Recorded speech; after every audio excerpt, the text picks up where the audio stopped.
अगली सुबह भिखारन के पास बच्ची को देख उसके बगल के घर वाली औरतें उसके पास आकर बातें करने लगती हैं।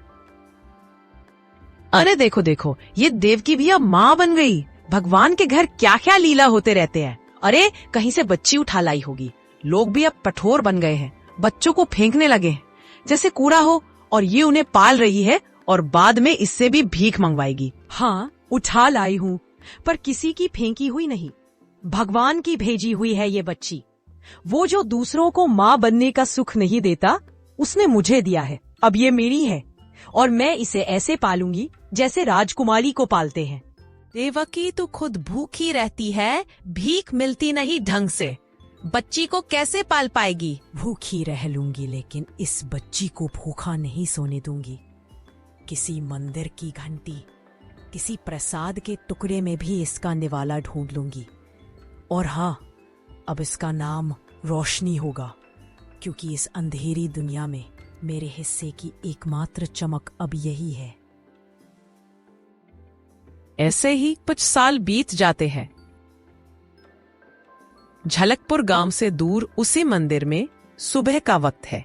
मंदिर की सीढ़ियां, ठंडी हवा, धूप की हल्की किरणें, 12 साल की रोशनी उसी मंदिर के सामने बाहर से ही प्रार्थना के लिए खड़ी है। उसकी बड़ी बड़ी आंखें चमक रही हैं। उसको अपने अतीत के बारे में सब पता था। उसकी भिखार माँ ने उससे कुछ नहीं छुपाया था। उसे पता था कि उसे कोई इसी मंदिर में छोड़कर चला गया था। तभी अचानक मंदिर के दर्शन के लिए आते हुए उसी गांव के वैद्य निर्मल पंडित नामक एक व्यक्ति अचानक फिसल के गिर गए, और यह देख रोशनी तुरंत उसके पास जाती है। अरे अरे वैद्य जी, आप कैसे गिर गए? आपको चोट तो नहीं आई? अरे रोशनी बेटी, तू? नहीं बेटी, मुझे कोई चोट नहीं आई। मेरा बस पैर फिसल गया था। बारिश का मौसम चल रहा है ना, इसलिए। वैद्य जी, आप इतने जोर से गिरे, जरूर चोट आई होगी। आप ऐसे छुपाई मत। अगर कहीं चोट आई है तो बताइए, मैं आपको तुलसी के पत्ते मसल के लगा देती हूँ। उससे आपको अगर चोट लगी है तो आपकी चोट बढ़ेगी नहीं। अरे नहीं बिटिया, मुझे सच में कोई चोट नहीं आई है। तेरा शुक्रिया मेरे मदद को आगे आने के लिए। लेकिन बेटी रोशनी, तुझे ये सब तुलसी जड्डी बूटी के बारे में किसने सिखाया? किसी ने नहीं वैद्य जी, मैं तो गांव वाले से ही इधर उधर से सुन के यह सब सीख गई हूँ। किसी को कोई चोट लगे या बीमारी होती है तो आप उनको जो दवा देते हो, वही सब लोग जब किसी से बोलने लगते हैं, तभी मैंने वह सब सुनकर याद रख लिया। तू बड़ी होशियार है रोशनी बेटी। तेरी माँ भीख मांगती है, लेकिन तू जरूर कुछ बड़ा करेगी। वैद्य जी, आप ऐसा मत बोलो। मुझे बुरा लगता है जब कोई मेरे माँ को भिखारन बोलती है। माँ अकेली है, माँ की कोई मदद भी नहीं करता है, इसीलिए माँ को मजबूरन भीख मांगनी पड़ती है। मुझे माफ कर दे बेटी, मेरा तुझे दुख पहुंचाने का कोई इरादा नहीं था। तू मुझे गलत मत समझना। कोई बात नहीं वैद्य जी, मैंने आपकी बातों का बुरा नहीं माना। लेकिन वैद्य जी, मुझे आपसे ये वैदिका का काम सीखना है। मुझे ये काम सीखने का बहुत इच्छा है और मुझे लोगों की मदद करके बहुत खुशी मिलती है। अच्छा ऐसा है?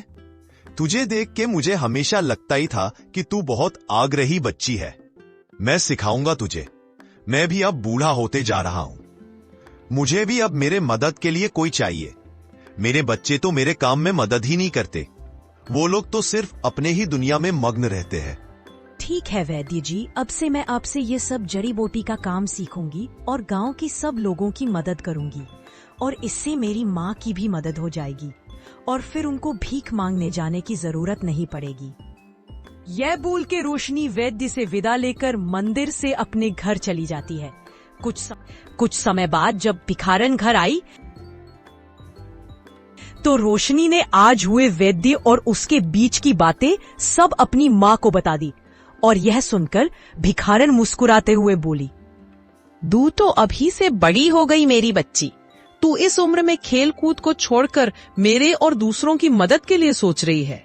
तू तो मानो पहले से ही भगवान की वरदान थी, लेकिन आज तेरी ये बातें सुन के ये दिख भी रहा है। सच में माँ, क्या मुझ में सच में भगवान का आशीर्वाद है?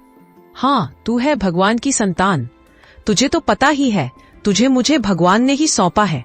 ऐसे ही दोनों माँ बेटी के पास कुछ ना होके भी दोनों साथ में बहुत खुश रहती थी और दिन ब दिन रोशनी की दूसरों की मदद और माँ के लिए कुछ करने का मनोकांक्षा बढ़ते हुए इसके आंखों में साफ झलक रही थी। यहाँ हम देखते हैं कि रोशनी के जो असली माता पिता थे, उन लोगों की हालत अब बहुत बुरी होने लगी थी। सरला, हमारे साथ ऐसा क्यों हो रहा है? दिन हमारी हालत खराब होती जा रही है, खाने के लाले पड़ गए हैं। आजकल तो मुझे ज्यादा कोई काम ही नहीं देता। यह सब आपकी वजह से ही हो रहा है। आपके कर्म की वजह से हमको अभी यह सब झेलना पड़ रहा है। क्या बाकती हो? मैंने क्या किया है? मुझे कोई काम नहीं मिल रहा है, तो इसमें मेरा क्या दोष? मैं कोशिश तो कर ही रहा हूं ना। बात आपकी कोशिश की नहीं है। आपने जो 12 वर्ष पहले पाप किया था, उसी का फल धीरे धीरे मिल रहा है हमको। कुछ भी मत बोलो तुम, ये सब बेकार की बातें हैं। उस लड़की को मंदिर में छोड़कर अच्छा ही तो किया मैंने। देखो आज क्या हालत है हमारी। अगर वो होती तो और भी मुश्किल होता।